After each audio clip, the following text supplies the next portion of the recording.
Solopreneurs, welcome to this episode of Mastermind Circles. I'm Samarthya Selva, your host, and this is a place where we gather the brightest minds to explore life-changing ideas. Today, my episode is all about digging a little bit deeper into overcoming self-sabotage and limiting beliefs. Sounds important, right? Well, because that's what it is. It's very important. These sneaky things can creep in any moment.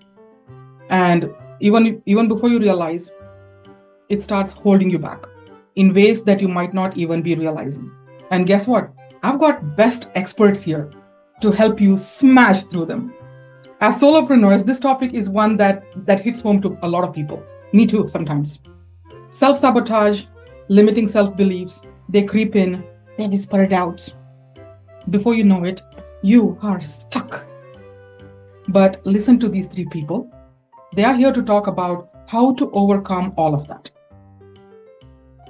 Our experts will share their wisdom and techniques to help you be free and thrive through whatever is happening.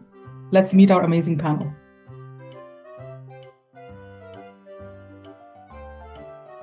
First up, we have Holly Doherty, an incredible author.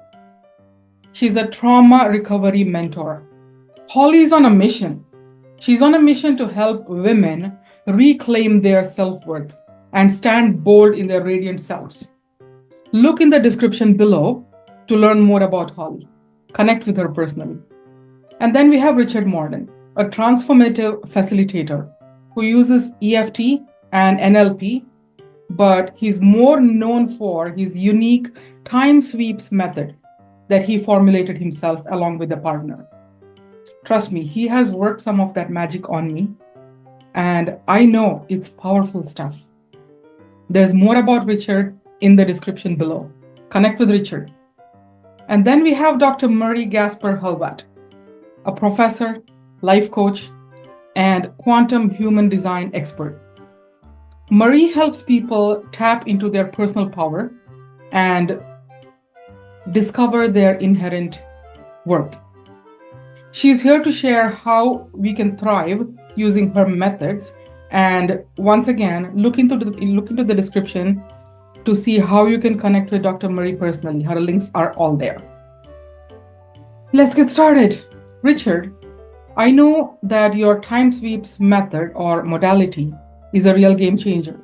Can you explain how you would use it to help solopreneurs or someone overcome self-sabotage and limiting beliefs? Thank you. Yes, self-sabotage obviously shows up in many ways, often distraction or things like that, or periods of that. With time sweep, we address what's happening in the moment. So we're not having to try and discover the root at the time. We can literally clear in the moment this sabotage, this chaos. We can calm our quiet mind. And I won't really go into the how to this point, but we can attack the situation. Not attack, but put our attention to the system at the time that is causing us disruption. Either you're trying to write and suddenly you start fidgeting with your phone, or however sabotage shows up. But so we just say whatever the sabotage is, and I use my language patterns to try and interrupt that, and it'll clear it in the moment. So it's literally going backwards. We can start with a topic. Stop not having to try and find the root and all the time invested in that, which is all good stuff. We do all that. It's just in the moment I can address it. I can clear what's there at the time, relieve the tension, and allow someone to start making progress right away. Either just continuing to write, and as the little things show up, they can clear those, or we can talk about that in a session. But again, allowing more immediate progress, and then the results show up for themselves in what they're attempting to do. Wow, that sounds transformative. It's incredible how you work without making people relive their past trauma. Just be in the present and delete things that have been in the past and stop them from bothering you now. Holly, what would you say is the biggest cause of self-sabotage that you see in your clients? In my clients, what I see most is that they fundamentally don't believe in themselves at some level. They don't believe in their ability to deliver, to follow through, to handle the success, whatever it is that they're afraid of. They don't believe in themselves to have that competence. And so I find a lot of times, Richard talked about the root of the problem. And I love digging in just a little bit to the root of the problem. I think there's such a lot to be said for both of these approaches, the immediate and then the past, and what's holding you back. And there's this philosophy now that says, I don't think about what I don't want to bring about and positive vibes only. But that really sabotages people because there's real stuff back there. And if you don't deal with it, it's always like this little gremlin over your shoulder going, right? So you have to kind of like tell a gremlin to sit down and shut up and figure out what's at the root of it. Lewis Hayes said, if you want to clean the house, you have to see the dirt.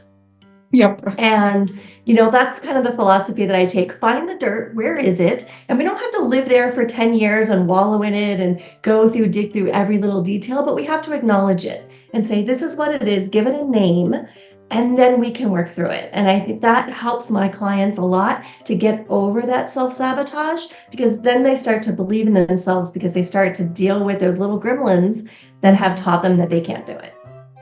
So it's like my dad used to say, the cat poops and it hides it. Yes. It believes that that poop is not there anymore. So this is just what you call it, denial. Yes. When you live in denial, when you don't acknowledge what's happening, how do you deal with it? And if you don't look in the past, you can't repair the present. Yes. I believe. And I think I look at it like a beach ball. You're in the pool and you're pushing down a beach ball, and you can do it. You can get it under the water, but it takes a lot of effort. And the second you're distracted, it goes poof, and it flies up in your face, splashes you bigger than ever, right? Because you haven't dealt with it. And that's, the things that are in our past that sabotage us, that hold us back and have those limiting beliefs. That's what it's like. It takes a lot of effort to push those down, whether we realize it or not. But then it'll come back at us when we're least expecting it. And, it comes back in client relationships. It comes back in, exploding at your family, whatever it is, it comes back. Yes. Bigger and unexpected. And, if you deal with it, then it doesn't do that anymore. When we use language, that's what we call shit hitting the ceiling. That's what it is. That's such an eye-opener though. So many of us do this, but I know that you have really helped a lot of people break free from it. I'm going to ask Dr. Murray a question. You practice EFT, Emotional Freedom Technique. Tell us how it helps with self-sabotage. So, emotional freedom technique, it takes those beach balls. I love the direction this conversation is going. Nice. It takes those beach balls and gently acknowledges where they are and allows them to come slowly up to the surface without hopping up and exploding at us, and honoring that they have been there doing their job to protect us. Right. We have all these emotions, these stories that we tell about our life, about ourselves, that are self-sabotaging stories, the self-sabotaging histories. And those like you said, that we try to bury them. We try to keep them invisible. And that attempt to keep them buried and invisible isn't a bad thing. It's actually it's self-defense. It's the only way that we can protect ourselves from these things. EFT, the way that I practice EFT,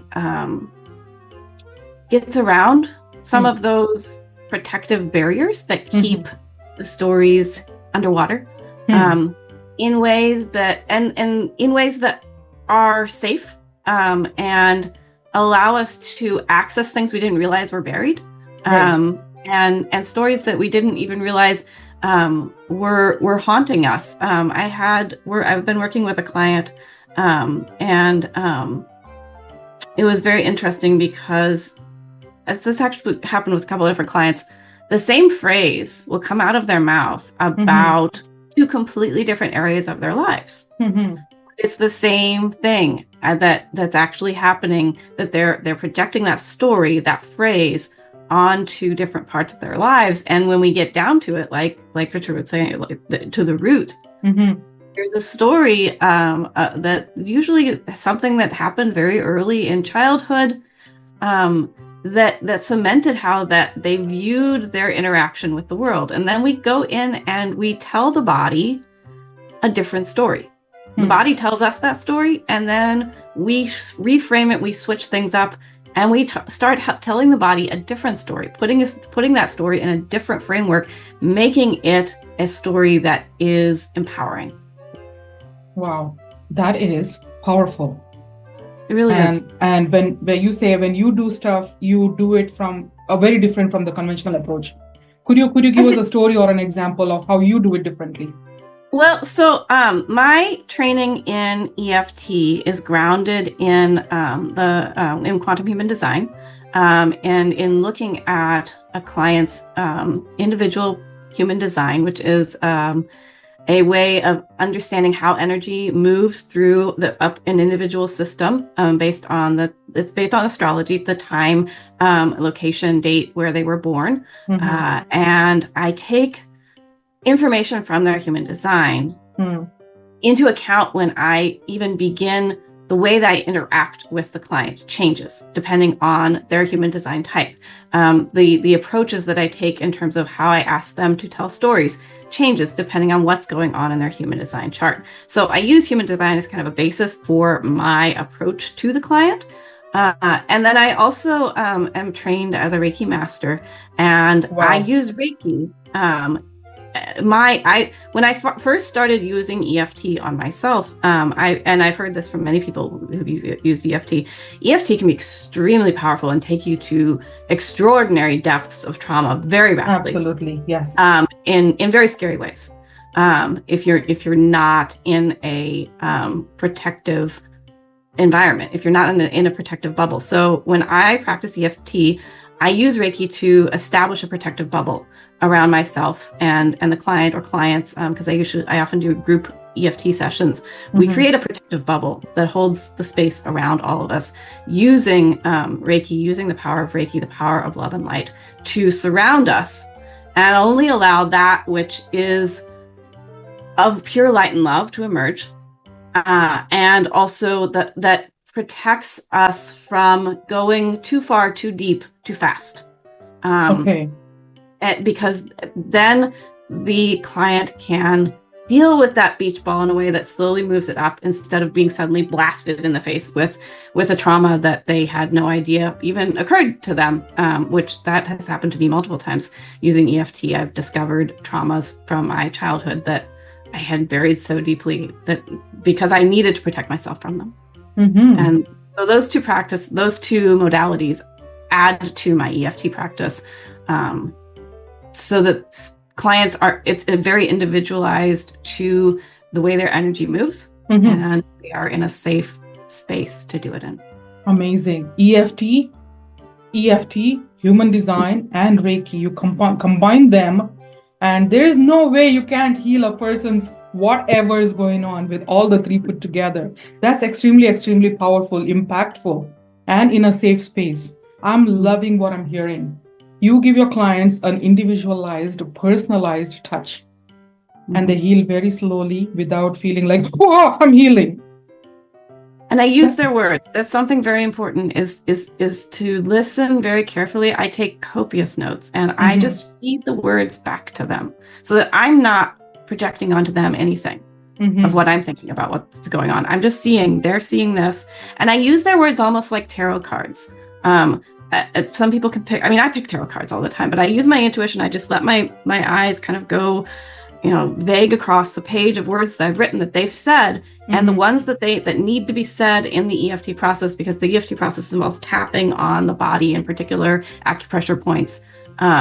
I just let my intuition guide me. This is what they need to say now. This is what they need to say now. And suddenly, like, the synchronicities just come together, and realizations pop into their heads that I couldn't have created. They created, just I put them back in their mouths. Facilitator, love it. In my life, I keep telling myself that this, whatever this is, is going to be very good, is going to go well, or this, or whatever this is going to be my best shot. And I am better today than I used to be before.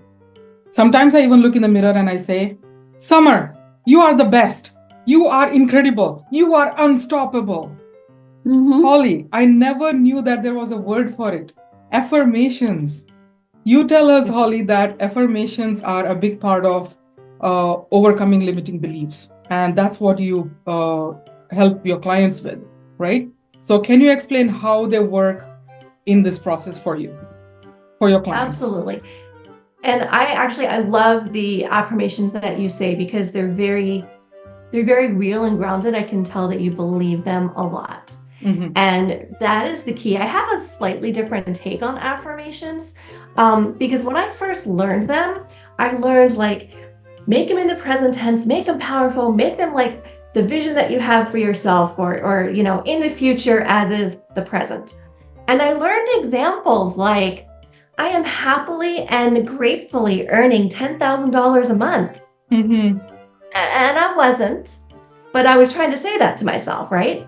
Or I'm feeling alive at 125 when I did not weigh 125. And this is what I was taught. This was the going thinking about affirmations at the time. I was lying to myself. Yes. I wasn't affirming anything. I was lying to myself. And there's this little voice in my head going, you're a liar. You're a fraud. Yes. And so it didn't help me overcome my limiting beliefs. We all have this confirmation bias, right? Where we believe evidence that proves what we already believe about ourselves. Yes. And it's very hard to believe evidence to the contrary. And so, it goes back to this kind of toxic positivity culture, that a lot of affirmations don't work for people because they're rooted in fantasy and not faith. Yeah. Like the things that you said, that you just mentioned, you're wonderful, this is going to be the best one, whatever it is, that's rooted in your belief. Correct. Right? And your faith in that outcome, in your faith in yourself. And that's what makes it powerful. So rather than use the word affirmation, I like to use in Holly world, it's called a radiant reminder. Because you are reminding yourself. You're not trying to convince yourself of something that you want to be true. Yes. Right? You are reminding yourself of a fundamental truth. And you're looking for that evidence to find it. So if you want to eat more healthily and you go, I make healthy food choices. Well, what's the evidence for that? Okay, I ate an apple yesterday. It doesn't happen all the time. It doesn't have to be all the time. It really doesn't even have to be recent. It just has to have happened, right? So there's your evidence. Look, I do make healthy food choices. But not every time, but I make them. Yes. And so you see that rooted in truth, and then it gets into your soul. You're reminding yourself of the behaviors that you want, the mindset that you want, the beliefs and the outcomes that you want, and knowing that it's possible.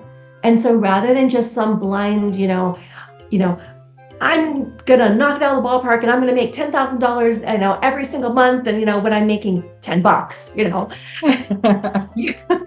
you're saying, this is what I know is true, this is what I know is possible, and I'm reminding myself. It's more gentle and less gaslighty. And that's what I find when you're not gaslighting yourself, when you're speaking truth and life to yourself, then that helps you overcome your limiting beliefs.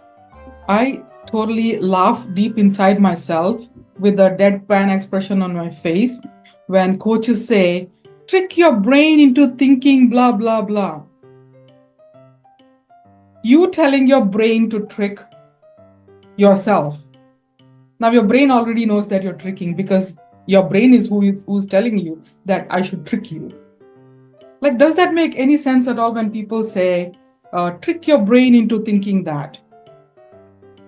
So that how Holly teaches her clients is like really down to earth, be normal in the normal world, and yet you can do things in a way, be normal, yes. Heal in a way which doesn't feel like a lie to you. You don't lie to yourself. You don't hide your cat poop, My dog has done that several times. She poops somewhere, no, my previous dog, poops somewhere in the house, hides it, puts a blanket or a pillow over it, and I'm happy, nothing's going on, I'm such a good girl. And then when we Just discover because it, there's a who did blanket on it? it doesn't mean it don't stink. Exactly. When we lift the blanket and show her who did this, wasn't me. Denial. Lessons to learn from dogs. We normally listen to dogs. So Life lessons. life lessons from dogs. Yes, why not? And what Holly's been saying has been so inspiring. So life-changing, I would say. Down to earth, be normal, and see things as they are. So everyone should take notes on how easy it is to start shifting your mindset. So easy. Work with Holly. Richard, one big question for you. Time sweeps versus all other modalities used by everybody around there. What sets it apart? And especially compared to what Holly and Dr. Marie have talked about so far. I know you incorporate both, but you do it differently. You all are so different, but you do the same thing. How Richard does it differently is what we want to hear now.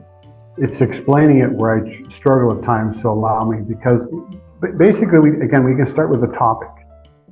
And the topic is really the truth in the moment. And you address that well, Holly. So many people want to do an affirmation, but if it's so far removed from where you feel, you know, and we know with EFT, you know, truth in the moment, you can just, you work on that aspect. And with this, we can address it, you know, clearly. I can start with the topic of what is.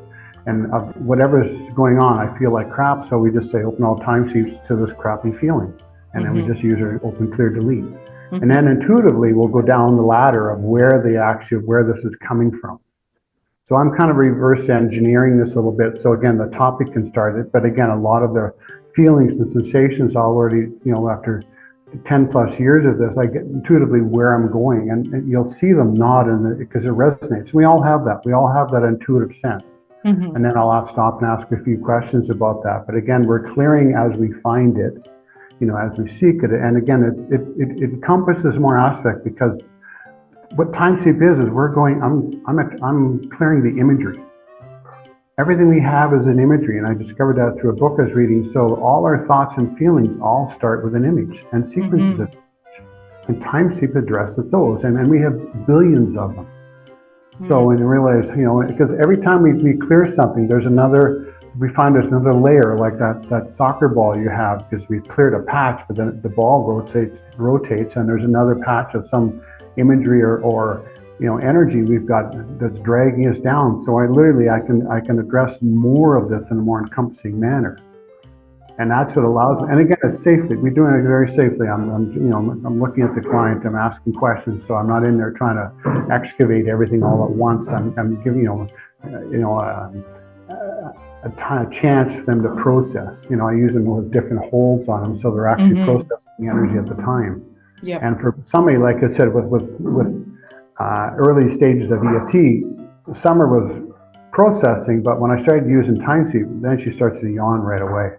Correct. Yes. So right away, I know I'm having an impact, or eyes water, because before, a lot of people stay in their head, and you're trying to get them to connect to their bodies, sensations. I find with this, we can connect to the body quicker, and really start to do this. And I kind of chuckle. My one male client, and we've been working together for quite a while, and it's just he's yawning, he's yawning. He says, and it's late because it's like 7:30, 8 o'clock, and he says, "I'm going to bed. I'm tired." Energy shifting. Energy shifting, right? And I laugh when I work with my co-creator, because with one of us, she'll cough or I'll yawn, I know we're onto a topic. That's how our body shows up. So as soon as, again, when I see the yawn, or I see, I barter with some people that are for self-care work. I have a list of colleagues I work with on a regular basis for my own work, and I'm adamant about that, and that's the way I was trained as well. So we start with something, but you'll see them twitch. They're like, "Oh, that felt good." But again, it's fun. It's fun in the discovery, even in the sense of there's painful moments we can address it in ways that we still clear it. A lot of people have some very terrible things happen to them, some very deep stuff that they don't need exposed to relive, so I can address it with language, with the event around it. I don't have to name things specifically. That their unconscious knows what I'm trying to release because we've already set that pattern up. And in a sense, in my entire mode is safety. Because I'm trained initially in conscious EFT with Nancy Forrester, so that was her primary aspect, was in the now, being safe, and that's my care with this process, and I'm doing it in the now, and I'm allowing it. Sometimes I only work with people for 20 minutes. Okay, I think we're done, and they'll go, yeah, that's enough for now. Wow. So I don't have to have a long discovery phase, and again, the clarity comes through in the moment too, as we're peeling the layers back. I said, what's going through your mind? And they'll say, I can just seeing this in a new perspective, seeing myself. So I'm just allowing them to embrace those new awarenesses. And again, we're guides. Yes. Really just guides. I call myself a London cab driver. I don't know how we're getting there, because traffic could be crazy, but we're going to have fun getting there, right? Because we're lots of zigzagging. Fun is in the journey. And all of it is for the client to realize their own empowerment. Their power at the end, when they realize their strength, their resilience. We're just holding space for this to transform, and we walk away and we say thank you for the experience that we have allowed each other to have through this beautiful process, and watch them move into their life. And it's like, it's a ripple effect. Yes. And I'm committed to that ripple effect of affecting people to have a chance in their life to take that into other people's lives with their cup being full. You all do these ripple effects with your clients. I know that. And power is like slowly trickling down into healing. Like how Richard does it is gather all those images, open, clear, and delete. The first session I've had was like, what is he talking about? But that turned into very, very fascinating very soon. It's so impactful. And I love how each and every one of you here have your own unique method, yet you all do the same thing. You heal people from the inside. Can I tell one quick story? Yes, please. I've worked with a lot of other practitioners with this as I was building this out. One gal, she's got acupuncture. I was opening up all the time sweeps on what it was, but she said it felt like all these pictures were piling up on her.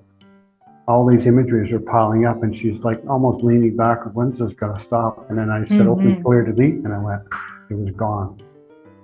So for her, that was such an awakening of, realize there's such an easy way for this process to move.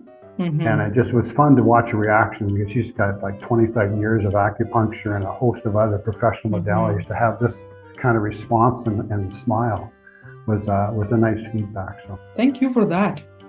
Alrighty, I really enjoyed this episode of Mastermind Circles. A huge thank you to Richard Morden, to Holly Doherty, There you go. and to Dr. Marie Gasper-Hulvat for being here and for having this incredible conversation. You guys are simply brilliant, shining stars.